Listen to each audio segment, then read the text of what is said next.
Base de la grammaire anglaise.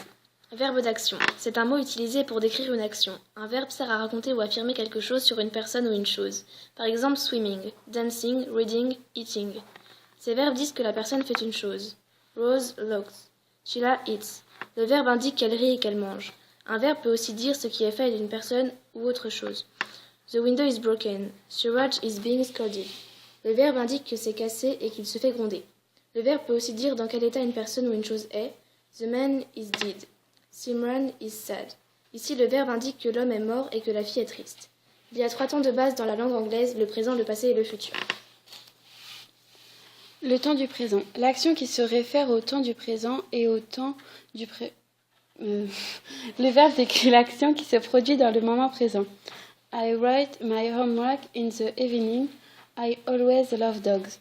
Ces phrases sont reportées à l'heure actuelle et elles indiquent le temps présent. Le temps du passé.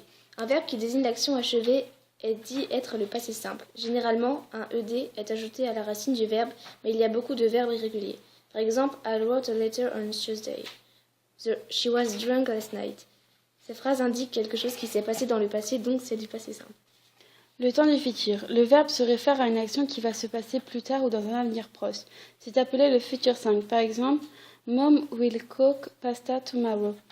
My cousin will come by an airplane. Ces verbes indiquent une action qui aura lieu dans un avenir proche, donc indiquent le futur. Verbes avec leur forme. Présent. Do, go, come, sit, run, eat, see, take, give, say. Passé. Did, when, came, sat, ran, ate, saw, took, gave, said. Futur. Will do, will go, will come, will sit, will run, will eat, will see, will take, will give, will say. Le passé est tout à fait différent pour tous les mots et pour le futur, il faut juste ajouter will ou shall avant le verbe. Cependant, certains mots ne changent pas de forme. Présent. Cut, put, eat, shut, let, hurt, cost. Passé. Cut, put, eat, shut, let, hurt, cost. Futur. Cut, put, eat, shut, let, hurt, cost.